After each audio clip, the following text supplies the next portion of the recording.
Chào mừng các bạn đã quay trở lại với Chi Thu YouTube channel. Nếu như bạn yêu thời trang và luôn quan tâm đến những chuyện xảy ra xung quanh ngành thời trang thế giới thì hãy đăng ký kênh của mình ngay nhé. Ngày hôm nay mình muốn chia sẻ một chủ đề khá là hot và mình tin rằng không chỉ có các bạn học sinh, sinh viên mà kể cả các bậc phụ huynh cũng cực kỳ quan tâm đến. Đó chính là top 7 trường đại học tốt nhất thế giới về ngành thời trang. Đúng là khi bắt đầu muốn dấn thân vào ngành công nghiệp chảnh chọe này thì việc đầu tiên phải nghĩ đến đó chính là số tiền khổng lồ mà bạn và gia đình sắp sửa phải đầu tư vào. Vậy thì câu hỏi là nên đầu tư vào đâu, vào trường nào để có kết quả tốt nhất khi ra trường đúng? Ngành học thời trang nói riêng và những ngành học về nghệ thuật nói chung là những ngành học rất là tốn kém. Ngoài tiền học phí khủng ra, bạn phải chuẩn bị luôn cả số tiền về dụng cụ học tập khá là đắt đỏ cũng như những buổi thực tập thật sự là tốn kém.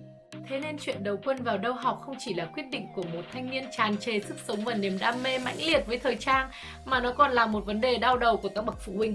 Và tất nhiên là sẽ cũng có những cách để bước chân vào ngành công nghiệp ngạn vạn người mê này mà không quá nhiều tốn kém, như mình sẽ chia sẻ vào những video clip sau. Còn bây giờ thì mình vào vấn đề chính nhé. Khi đưa ra một bảng xếp hạng thì sẽ có những nhiều ý kiến trái chiều, bởi vì hầu như là sinh viên trường nào thì sẽ bảo vệ trường đấy và cho là trường đấy là tốt nhất, đúng không? Tuy nhiên để có một bảng xếp hạng chính xác thì người ta thường dựa vào những tiêu chí sau đây. Thứ nhất là chất lượng giáo dục, thứ hai là cơ sở hạ tầng và vật chất giáo dục, thứ ba là đội ngũ giảng viên, tư là chất lượng đầu vào, năm cực kỳ quan trọng đấy chính là chất lượng đầu ra, tỷ lệ tìm được việc làm và vị trí đảm nhận. Ngoài ra ấy, thì còn có một số những cái tiêu chí cực kỳ quan trọng sau đây, đó chính là sự nổi tiếng và giá trị của bằng cấp, đa dạng của giáo trình giảng dạy, số lượng người đăng ký vào mỗi năm, và ngoài ra đóng góp cộng đồng của trường đại học đó, khả năng bắt nhịp với thị trường cũng như là những vấn đề xã hội cũng cực kỳ quan trọng trong bảng xếp hạng. Và nhiều khi ấy, còn có cả những mối quan hệ của trường đó với báo giới hay là những người có vị trí quan trọng trong ngành thời trang. Mình lấy ví dụ như trường đại học Esmod ở Paris chẳng hạn. Đây là một trường đại học luôn có mặt trong các top trường nổi tiếng thế giới. Và trường này cực kỳ nổi tiếng ở Việt Nam cũng như các nước đang phát triển. Xin lỗi các bạn đã tốt nghiệp trường đại học Esmod mà không hài lòng về những nhận xét của mình. Thế nhưng mình phải nói sự thật rằng là Esmod làm marketing quá tốt. Esmod có quá nhiều chi nhánh ở nước ngoài thì đương nhiên cái chuyện mà nổi tiếng thế giới là chuyện dễ hiểu. Mình chưa đánh giá về mặt chất lượng giáo dục, bởi vì khi đã là một trường đại học ở Pháp thì đương nhiên là chất lượng giáo dục khỏi phải bàn rồi. Ngoài ra ấy, thì trường đại học này lại có một hội cựu sinh viên với những nhân vật cực kỳ viral trong ngành thời trang thế giới. Đó chính là Olivier Rousteing, hoặc rất quyền lực như biên tập viên thời trang của báo Vogue và cũng là một nhà phê bình thời trang có tiếng, Suzy Marquez. Họ chính là những underground influencer giúp cho sự kích cầu trong các bảng xếp hạng thế giới. Thế nhưng sự thật là sinh viên tốt nghiệp trường đại học Esmod sau khi ra trường không có quá nhiều cơ hội làm việc trong những thương hiệu thời trang đình đám, hoặc có thì cũng chỉ là những vị trí trong ngành retail, rất ít những vị trí quan trọng trong studio của các nhà thương hiệu lớn. Đây là những kinh nghiệm cực kỳ tế nhị của một người làm ngành tuyển dụng trong ngành thời trang. Vậy nên Esmod chưa bao giờ nằm trong danh sách những ngôi trường đáng mơ ước của bản thân mình. Còn bây giờ thì mình cùng điểm tên top 7 những trường đại học thời trang tốt nhất thế giới nhé. Các bạn có thể Google thấy rất nhiều bảng xếp hạng đến từ các báo, ví dụ như là CEO World, WWD, Fashionista, 360 độ, rất nhiều. Tuy nhiên là các bạn đừng quên là các báo cũng nhận tiền quảng cáo từ các trường đại học nhé. Mình đã xem qua rất nhiều bảng xếp hạng cùng với kinh nghiệm hơn 10 năm làm headhunter trong ngành thời trang từ Paris đến London của mình. Và sau đây mình xin giới thiệu đến với các bạn ngôi trường đứng top số 1, đó chính là IFM, có nghĩa là IFM, Institut Français de la Mode. Đặc biệt là từ năm 2019, sau sự hội nhập giữa École Chambre de Syndicat de Haute Couture Parisienne và IFM, thì đã tạo lên một đế chế cực kỳ khủng và không còn một trường đại học thời trang nào có thể vượt mặt được IFM. Đây là ngôi trường của các tên tuổi như Valentino, Jacquemus hay là Karl Lagerfeld, Anne Valeriage, Alexis Mabi. Học phí trường này rơi vào khoảng từ 15 đến 35.000 USD. IFM có một đội ngũ cựu học sinh cực kỳ khủng, hầu hết đều là CEO của các thương hiệu nổi tiếng trong ngành luxury. Và đặc biệt, đây là trường đại học ở Pháp khá là hiếm hoi có những ngành học dạy bằng tiếng Anh. Nếu như mà bạn nào ngại học tiếng Pháp quá thì có thể nghĩ đến IFM. Và trường số 2 nằm trong bảng xếp hạng của mình đó chính là Central Saint Martins ở London. Được thành lập năm 1854, CSM có khá nhiều ngành học và đây cũng chính là thiên đường của những khóa học ngắn hạn về đồ họa và thời trang.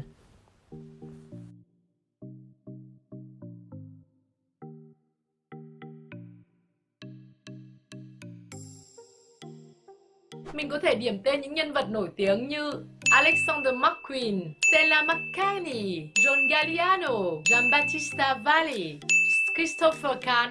Rất nhiều đều là những cựu sinh viên của trường đại học này. Và ngôi trường nằm ở vị trí số 3 chính là Parsons School of Design ở New York, được thành lập từ năm 1896. Đây là cái nôi của nhiều nhà thiết kế lớn như là Donna Karan, Marc Jacobs, Tom Ford, Alexander Wang, Anna Sui, Jason Hu. Rất nhiều người tên tuổi khác nữa. Không thể phủ nhận về độ viral của trường này không chỉ còn gọn nằm trong ngành thời trang mà còn trong tất cả các những ngành design khác nữa. Tuy nhiên, học phí của trường này không hề lọt tai chút xíu nào hết. 50.000 đô la Mỹ một năm cho 2 kỳ học. Kinh khủng. Tiếp theo nằm ở vị trí số 4, đó chính là London College of Fashion. Nằm cùng một hệ thống với Central St. Martins thì London College of Fashion cũng có một cái giá dành cho sinh viên EU và giá dành cho sinh viên nước ngoài. Và giá học phí dành cho sinh viên nước ngoài là trong vòng khoảng 25.000 đô la Mỹ.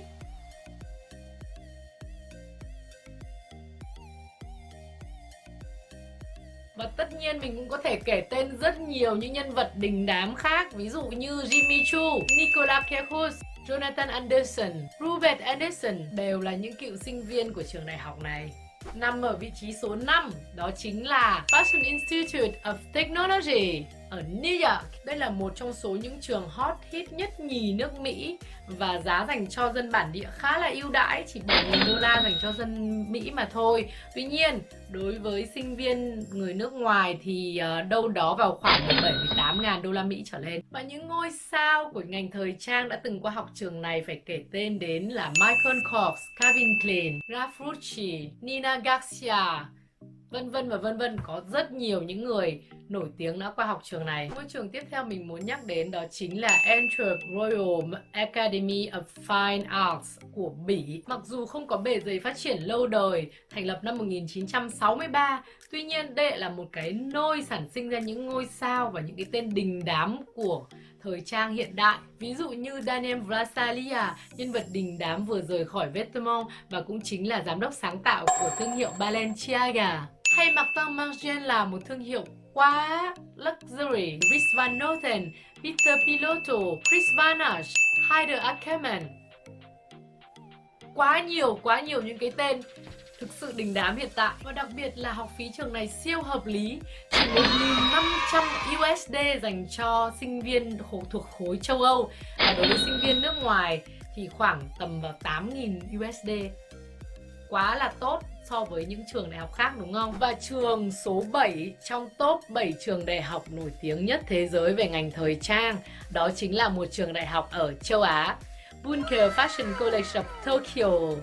Trường đại học thời trang ở Nhật Bản này là cái nôi sản sinh ra những cái tên rất là hấp dẫn như là Yoshi Yamamoto hay là Kenzo Takada hay Junya Watanabe.